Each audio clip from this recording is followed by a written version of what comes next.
The first story comes from a woman named Rachel, a frequent traveler who adored cruises more than anything else in the world. She had sailed through warm tropical waters, visited countries she couldn't even pronounce properly, and considered the open ocean her second home. So when she booked a 7-day Alaskan cruise, she expected nothing more than quiet mornings, cold winds, and peaceful nights. What she didn't expect was the man she kept seeing alone on the forward deck. She first noticed him during the ship's departure, as everyone gathered to watch the land shrink behind them. While families laughed and couples took photos, this man stood apart from the others, still, silent, almost too focused on the horizon. His brown coat looked old-fashioned, soaked slightly at the sleeves like he had stood near water far too long. His face was pale, unreadable. He wasn't sightseeing. He wasn't enjoying the view. He was staring into the distance as if something out there was staring back. At first, Rachel dismissed it. It was a cruise, people came in all moods. But over the next 2 days, she saw him again and again, always in the same place, always with the same expression, always alone. Morning, evening, even late at night when the decks were nearly empty. He never spoke. He never moved from that railing for long. He just watched the ocean with the intensity of someone waiting for something. Curiosity turned into unease when she waved at him one afternoon out of simple politeness, and he didn't react. Not even a blink. It was like he didn't see her at all, like she was standing in a different world. And yet, whenever she passed, she felt eyes following her even though the man remained motionless. On the third day, she mentioned him to a crew member, describing his coat, his posture, even the exact spot he stood at. But the crew member frowned, confused, and told her something that made her skin crawl: no one matching that description was on the passenger list. He insisted there was absolutely no passenger traveling alone with that appearance. In fact, no one had checked in wearing anything close to what she described.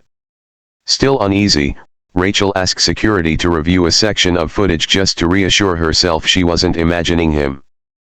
But when the guard returned, he looked unsettled, almost pale. He explained that in the exact times she saw the man, the cameras showed nothing. No figure standing at the railing. No brown coat. No one at all. But Rachel knew what she saw. She saw him 5 separate times. She felt his presence. And the moment she learned he wasn't on the footage, the cold Alaskan wind suddenly felt sharper, as if the ship itself exhaled against her ear. And that night, when she walked past the deck out of nervous habit, she didn't see him. But she heard him. A slow, dragging breath right behind her, exactly where he used to stand. She didn't look back. She couldn't. The second story comes from a couple celebrating their 10th anniversary. Mark and Elena, 2 people who chose an Alaskan cruise specifically because they wanted quiet, isolation, and a break from their demanding jobs. The first 2 nights were perfectly peaceful, calm waters, soft humming engines, and the kind of cold, crisp wind that made sleep feel deeper than usual. But on the third night, something woke them just after 2 a.m., an unnerving sound that neither of them could explain. At first, it was faint, like someone dropping a soft object against the outside of the ship. But then it came again, louder this time, then again, and again.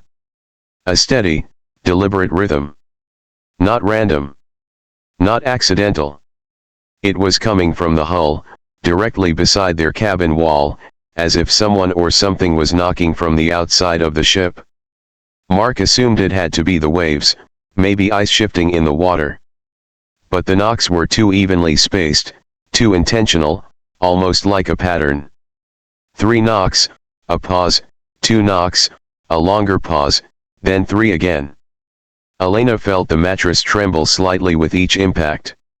She whispered Mark's name, afraid to speak at full volume, as if the noise on the other side might hear her. When the knocking grew louder, the disturbing thought hit them both at once: they were far from land. No small boats, no docks, no debris, nothing should be close enough to strike the cabin wall, not in that perfect repeating rhythm. They waited in silence, listening. The knocking stopped abruptly, replaced by the faint sound of something moving across the hull, dragging, scraping, shifting along the metal. The sound traveled from one end of their cabin to the other, slow and deliberate, like a hand searching for a way in. Mark pressed his ear to the wall despite Elena begging him not to. His breath caught instantly. He didn't hear the ocean. He didn't hear machinery. He heard breathing, heavy, wet breathing coming from the other side of the steel. The next morning, shaken and sleepless, they reported the incident to a crew member. He forced a smile, dismissing their concerns as ice knocking against the hull. But when Elena asked why ice would breathe, the crew member didn't answer. He simply excused himself and walked away quickly, leaving them more unsettled than before. Later that afternoon, while the couple tried to forget the night's horror, something outside their cabin window froze them in place. A fresh handprint, large, soaked, and dripping, stained the inside of the glass. Not outside. Not from the ocean. Inside. There was no explanation. There was no possible way for anyone to get into their locked cabin without them noticing. And yet, the handprint remained there for hours, slowly drying into a faint, distorted shape they couldn't scrub off until the next day. They slept with the lights on every night after that, terrified that if the knocking returned, they wouldn't just hear it. They feared they might answer it. The third account comes from a solo traveler named Dana, someone who booked the cruise to clear her mind after a difficult year. She wasn't superstitious, wasn't easily frightened, and certainly wasn't the type to imagine things. But all of that changed on the fifth night of her trip when she started noticing something wrong with the mirrors in her cabin. It began subtly. She was brushing her hair in front of the bathroom mirror when she caught a glimpse of movement behind her.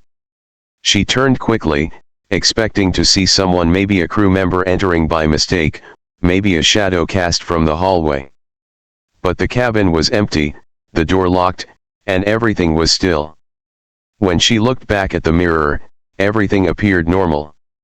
She told herself she was overtired and ignored the uneasy feeling crawling slowly up her spine. But that night, while washing her hands before bed, she glanced into the mirror and froze. The reflection behind her, the part of the room she wasn't facing, showed a woman standing near the cabin door. A woman she didn't recognize. Her hair hung in tangled strands over her shoulders, her clothes looked soaked, and her eyes were wide open, locked directly on Dana through the glass. Dana spun around instantly, heart pounding so hard she felt it in her throat. But again, nothing. No woman.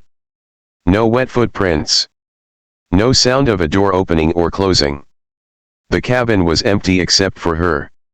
When she turned back to the mirror, the woman was gone, but the reflection of the cabin seemed just a little darker, like a shadow lingered from another world. The next day, Dana avoided the mirrors as much as she could. But cruise ships have a way of surrounding you with reflections: polished elevator doors, glass walls, glossy metal surfaces. And every time she accidentally glanced at one, she saw the same woman's silhouette, always in places where no one should have been standing. Sometimes at the end of the hallway. Sometimes near the dining area. Sometimes right behind her shoulder. Never moving. Always watching. The worst moment came on the sixth night. Dana was sitting on her bed, trying to calm herself, when she noticed the bathroom mirror from across the cabin. The angle of the room allowed her to see a partial reflection of herself. But something felt strange: her reflection wasn't perfectly aligned. It seemed to be moving, too early. She lifted her hand slowly, and in the mirror, her reflection lifted its hand a second before she did. Her breath caught in her chest. She raised her other hand.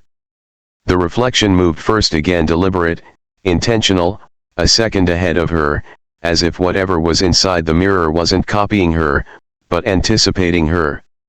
And then, in the reflection, the same soaked woman stepped into view behind her, closer than before.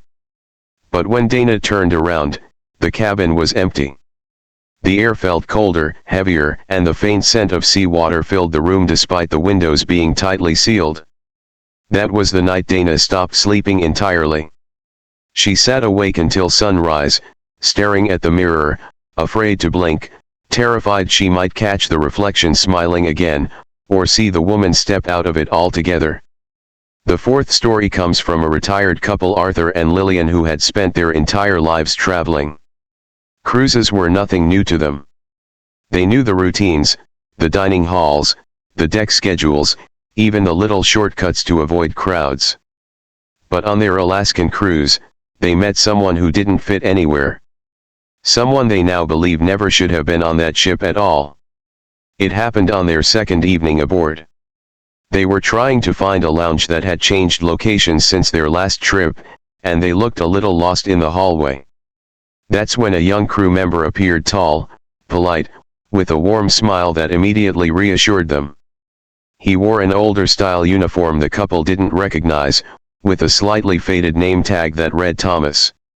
He spoke gently, offering to walk them to the lounge himself since he was heading in that direction. Arthur later said there was something comforting about the young man, his calm presence, his soft voice, the way he seemed almost grateful to have someone to talk to. During the short walk, he told them he had grown up near the coast, that he loved the sea, and that he had been working on cruise ships for several years.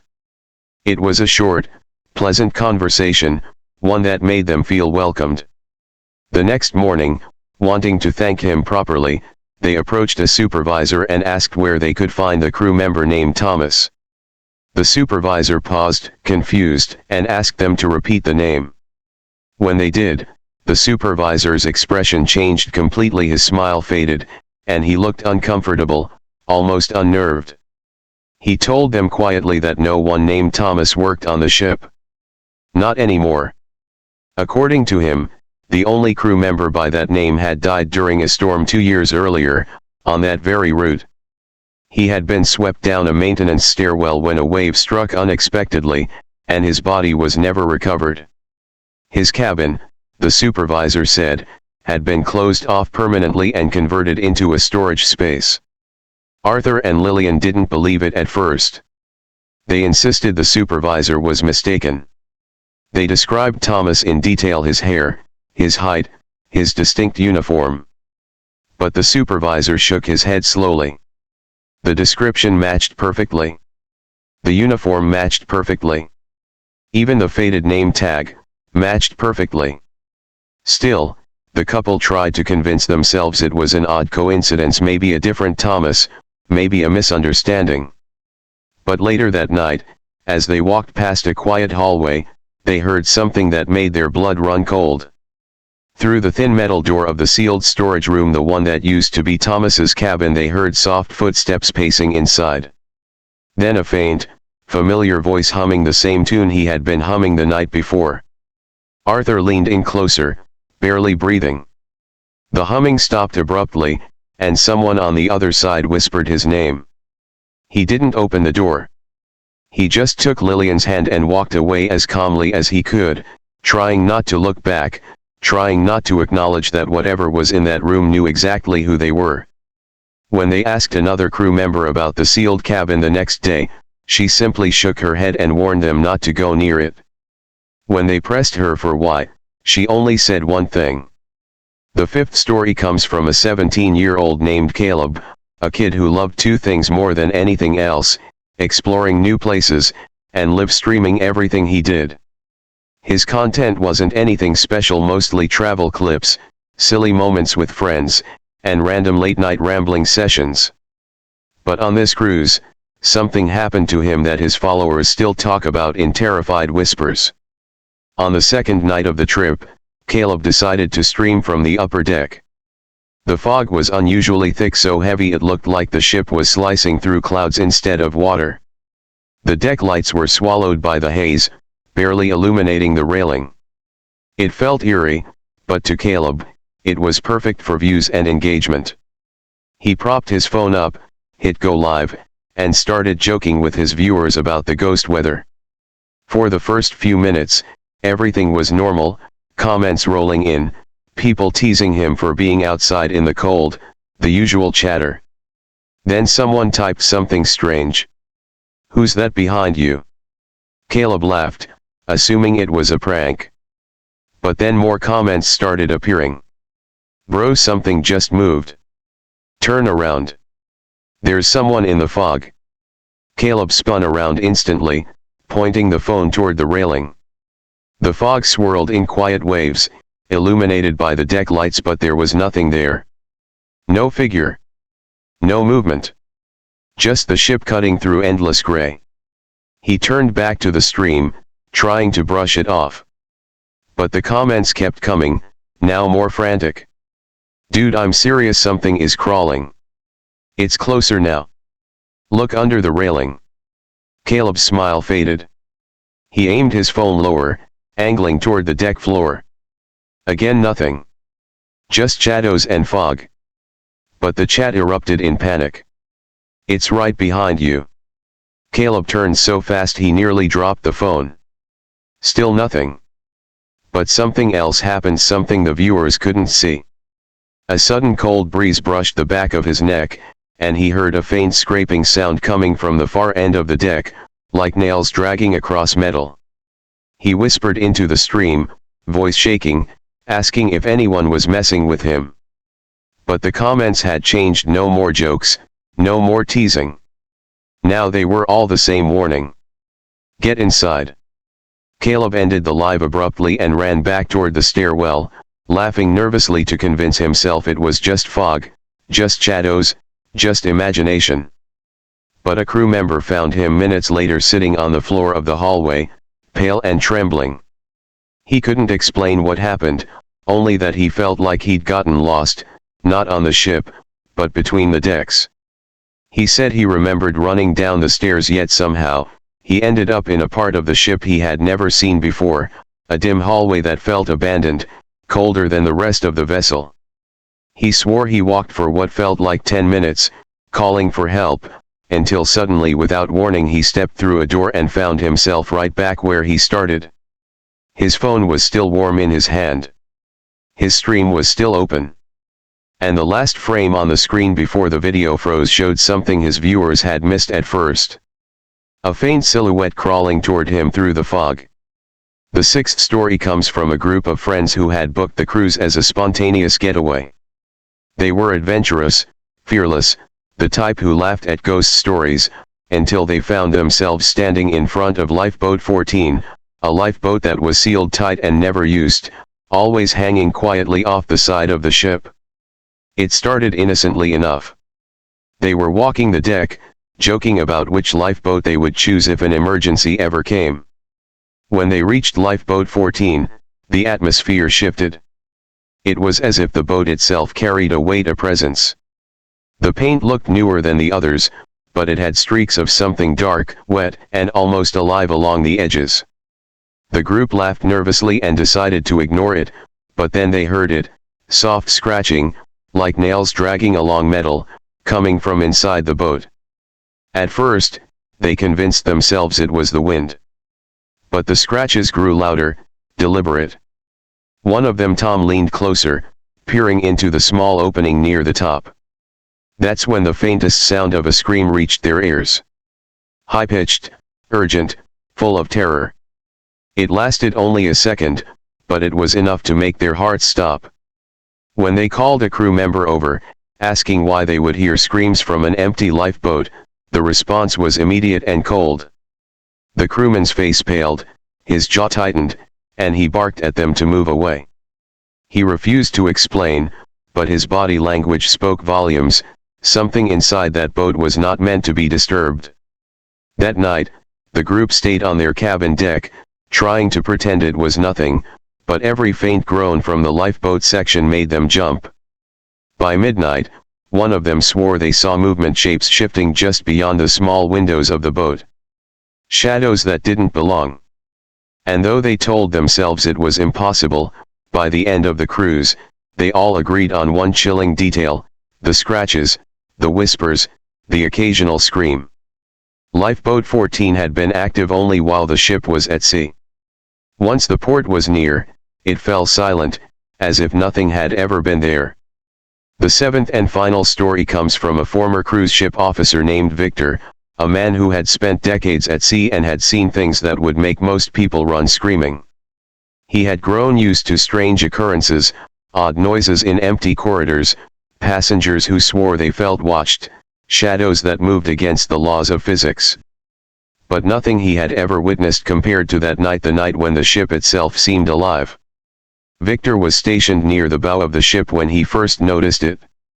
A shape emerging from the fog, just beyond the reach of the deck lights.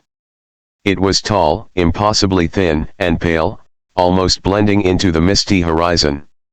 It didn't move like a human, its steps didn't touch the water or the deck, yet it advanced steadily toward the ship. He tried to warn the crew, but no one seemed to see it. Not at first. As the night progressed, passengers began whispering about a strange presence on the decks. Lights flickered. Cold patches of air drifted through the hallways. Doors slammed without explanation.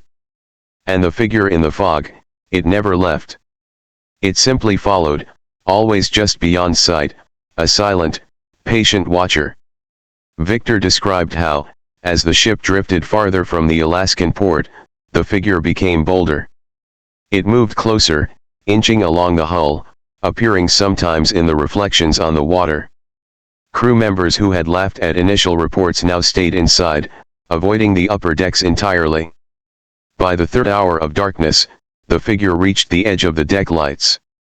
Victor swore it looked at him, not with eyes, but with something deeper, something that felt like the weight of the ocean itself staring straight into his soul. He knew then what passengers had whispered in hushed tones for years: this presence didn't just follow ships. It chose who it would take. By morning, several passengers were missing. The official explanation was vague: medical emergencies or fall overboard. But Victor knew the truth. He had seen the figure boarding silently, selecting without me. The seventh and final story comes from a former cruise ship officer named Victor, a man who had spent decades at sea and had seen things that would make most people run screaming.